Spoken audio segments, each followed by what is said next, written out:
What's going on, everyone? Thanks for checking out this video. Are you hunting for a fast and powerful e-bike? I've got one to show you today, right here, the fabulous Havoc X2. This is the step-through frame design. They also make a dual suspension Havoc X2, and it's got dual 750 watt geared hub motors, one in each wheel, mag wheels, and it's a 60 volt battery system.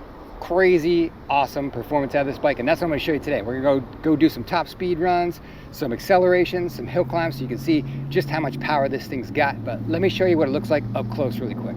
All right, I'm going to give you a 60-second walkthrough on this bike before we go check the performance. First thing is it's a step-through frame design. There are multiple color options. It's a folding frame design. Yes, this bike folds, although it is quite heavy. You've got geared hub motors in both the front and back wheel. So 750 watt hub motor there and 750 watt hub motor there. And it's fed by your 60 volt battery system. A lot of power in this bike.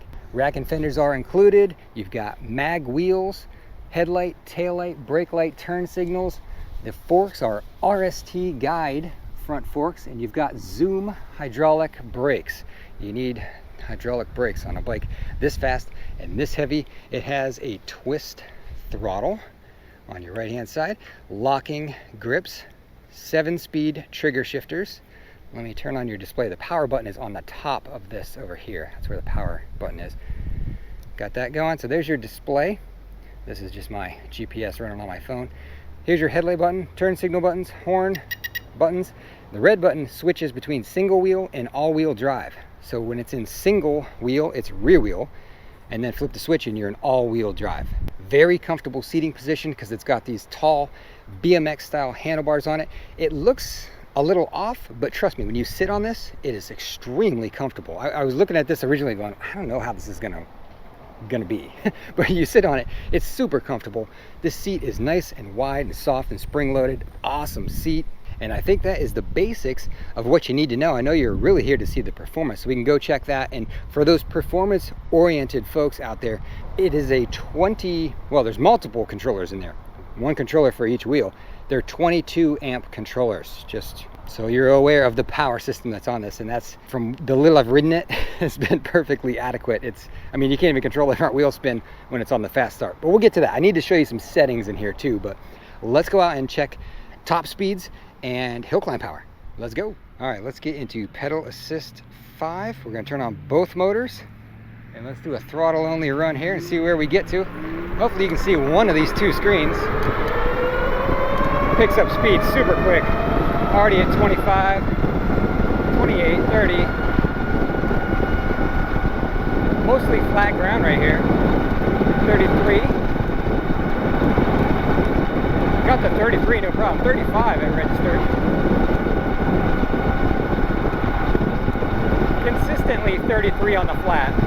Now we hit a little bit of a downhill.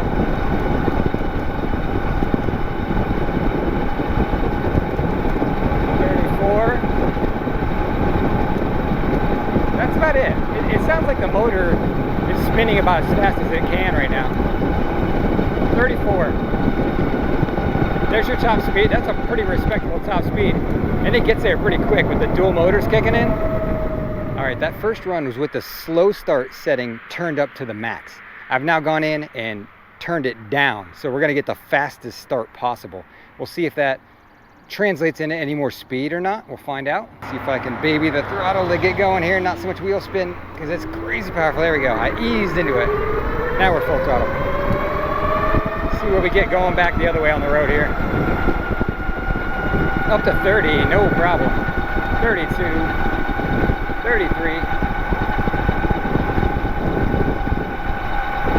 Still about the same top speed, about 33. Because we're at 34. Likes to be right there. 33, 34. It certainly doesn't struggle there though. I mean, it's a strong 33, 34. Let's just go uphill a little bit here. So now even on the incline, we're at 32. Yeah, I mean, it basically held its speed going uphill. That's dual motors for you, man. Just crazy, crazy power. All right, so I'm at 31 miles an hour with, I don't even have the front motor on. 32, this is rear motor only. It's really got a lot of power with just that rear motor. Let's do an acceleration for you. We'll turn on, check the traffic behind me here. We'll turn on both motors for that.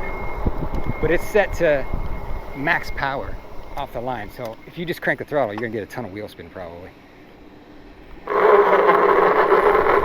Yeah, front wheel just couldn't hook. But there, 30, I mean, you're going 30 in the blink of an eye on this thing. And man, it really kicks. You can feel the kick going 28 and you hit it and it kicks. We'll do another launch here. I'm gonna pedal. Maybe I won't get so much wheel spin. All right, here we go. 3, 2, 1, go. Nope, you still get a ton of wheel spin. Wow. Well, we can fix that. We can fix it. Let's fix it right now. I want to show you this. This is how you correct the wheel spin. This is what I love about this bike. Because right now, if you were trying to operate this thing at low speeds, good luck to you, my friend. You are gonna have a hard time controlling that front wheel. But if we go into the settings, and we'll go down to advanced settings, hopefully you guys can see this. Go in there. Right here, slow start. I've got it set to 1. That means the front wheel is getting all the power, 100% power. If I go in here and change it to 2, the front wheel gets 75% power. 3, 50% power. Let's put it on a 4, 25% power going to the front motor. We'll select that and we're gonna go out, down to the exit, the back button, and then down to exit, and we're out. Now let's do a launch like this. We're even going uphill right now, slightly. So it should get a ton of wheel spin if I was in setting 1. But being that we toned it down, let's see how it does. Hardly any wheel spin at all. That was awesome. Actually, that's exactly how an all-wheel drive bike should accelerate. It almost feels like it's traction control. Let's do it again. Here we go. Pretty much no wheel spin whatsoever. It doesn't feel any slower than having it in the 100% setting. Up to 33 real fast. I mean, honestly, this is the setting you should ride in. You don't need the front wheel at max takeoff speed. Having it set at 4, this is where it should be. It's so, it just digs. You hear the front wheel dig. It doesn't spin, it grips and like claws. Like, here you go. That noise you hear is the little knobbies just clawing at the pavement, but the wheel's not like spinning and burning out though. I think you'd probably have faster acceleration in this setting than you would with the settings maxed out. This is because it hooks better. This is what a drag racer wants, right? You want to be able to hook. Gosh, that's so quick. And we're up to 30, 32, 33, 34. This thing has got some power. Oh boy.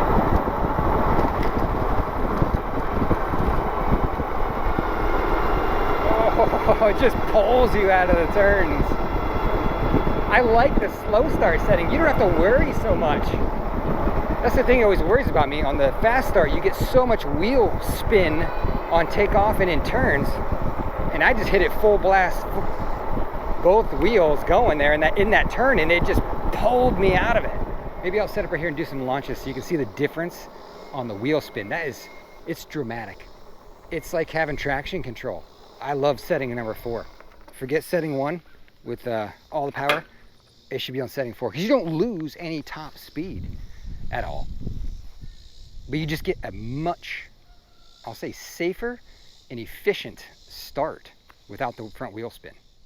All right, let's do some accelerations here. This is with the slow start setting set to 1. So your front wheel's not getting all that power and it hooks so much better. Ready? 3, 2, 1, go. Whoa, nice. Hardly any spin, relatively no spin whatsoever actually.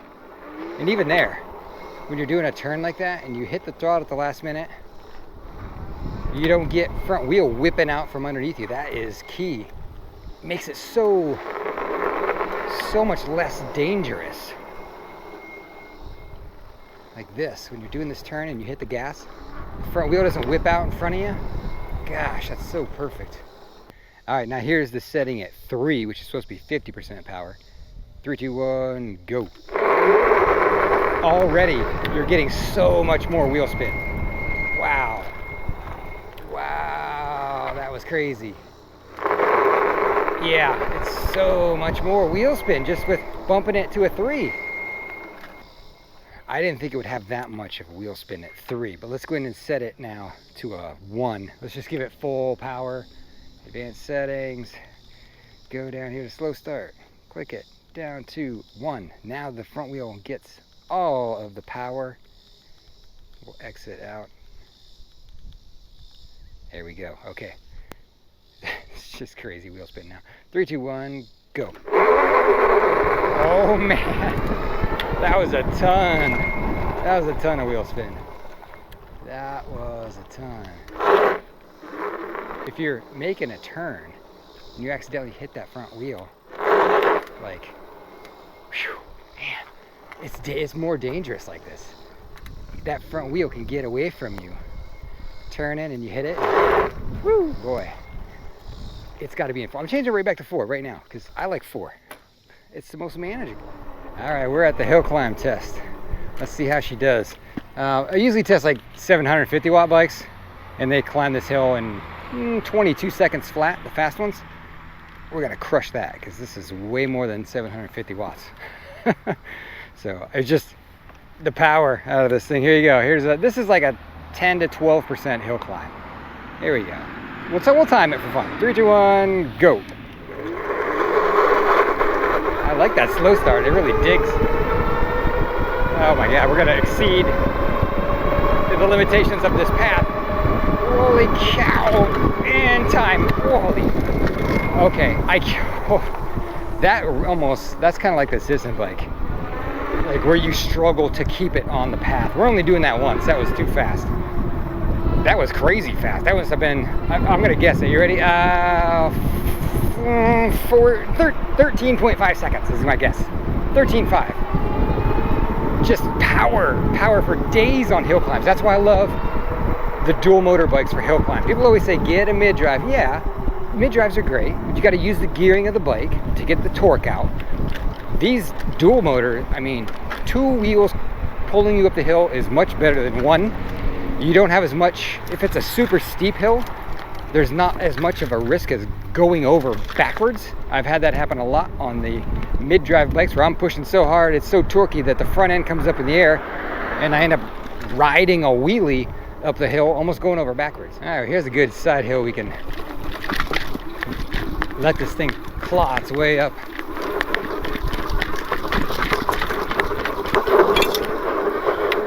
There you go. And I will say off-road, you feel the bumps of this hardtail bike. It has a little suspension post in it, but it doesn't float over bumps. I'll say that. You can ride it at this speed, but it is not comfy. Whoa, whoa, whoa, whoa. Yeah, it's not a dual suspension bike. High speed off-road, not so much. Low speed off-road, fantastic. This thing is like a mountain goat. It'll probably climb anything you need to climb, but I mean, I'm going like 25 miles an hour off-road. It's a little much for this. All right, now there is one more very important thing I want to point out about this Havoc X2 bike. Some of you might have noticed the seat height is really high. It's got a really tall battery right here, and that makes the seat height very high. I've got this as low as I can get it. Now the bike comes with a seat that has a tilting mechanism, and that was running in the top of the battery and making the seat really high. So I swapped in an identical seat from a different Fabulous bike, got rid of that tilting mechanism, as it sits right now, this is 37 inches high. I'm 6 feet tall. This is what it looks like for me to get on 37-inch seat height. I can get my balls of my feet on the ground. My toes are on the ground. That's about it. So I can see this seat height being pretty difficult for a lot of people, maybe even impossible for some. And I brought this up with Fabulous. They are aware of the issue. They didn't quite know when they designed this 20 amp hour battery pack, 60 volt, 20 amp hour, that it was going to be that tall. And they didn't realize that until the production bikes arrived and they saw the height of it. So what they're willing to do is, if you're going to purchase a Havoc bike, they'll swap it out. If it's too tall for you, they'll swap out a different battery for you. It'll have a lower capacity. It'll probably have maybe 15 amp hour instead of 20. And they'll, of course, cover the cost, the difference in cost, adjust the pricing accordingly. But if you order this, it's too tall, they'll swap out the battery for you. They're having those lower, shorter batteries made right now. So I want to address the seat height because it's a pretty tall bike. With that tilting mechanism in there, it was up over 39 inches. It was really high. So I just took that off, and now 37. I mean, it's perfectly rideable for me. I got no issue at 6 feet tall, but someone that's 5'5", 5'7", this might be a challenging seat height for you, depending on how confident you are on a taller bike. All right, well, there you have it. There's some of the performance capabilities of this Havoc X2 from Fabulous Bikes. Top speed about 33, 34 miles an hour. Didn't seem to matter whether you went all-wheel drive or single-wheel drive. Still hit those high speeds. The all-wheel drive just gets you there a whole lot faster, basically. This is one heck of a hill climbing bike, both on-road and off pavement. On the off pavement, it just digs and claws its way to the top of those little grassy hills. On pavement, just blazing fast up that hill climb. That was crazy. Tons and tons of power. You don't even need the dual motor for that, really. But if you want strong hill climb power, I think the dual motors is where it's at. For off-road capabilities of the Havoc X2, I'm going to say at low speed, it's fantastic. High speed, it was a little rough. When I was riding it off-road high speed, it was pretty bumpy. You notice it's a hardtail. So I'm going to say approved for the really tough off-road low-speed terrain. And I'm going to give this bike one other title that I have not given out to any other bike yet. And I'm going to say this is probably the best accelerating all-wheel drive bike I've had. And I say that because of that slow start setting. When you put it at the setting 4 and it limits the power to the front wheel, it's like traction control. It limits the wheel spin. You get relatively no wheel spin. I've been on a lot of all-wheel drive bikes and you always get a ton of front wheel spin. And it's, it kind of defeats your acceleration by just doing a burnout. And this one doesn't do that. When you tone down that front wheel, I mean, you can do the fancy burnout, put the start setting up the whole way, but if you tone it down, it just has a very grippy, smooth, powerful launch. Best launch of an all-wheel drive bike that I've had yet. I haven't tested them all, but right now this one holds the title there. So I wasn't expecting that. I didn't know that was a feature in there. That was a great addition from Fabulous, doing that fast start setting. I didn't monkey with any other settings really, other than just changing it to miles per hour and increasing max speed. That was it. I left every other setting the same. All right, everyone, that's all I've got for you today on this Havoc X2 all-wheel drive step-through edition. If you want to know more about it, you can check it out on the Fabulous website. I'll link it below.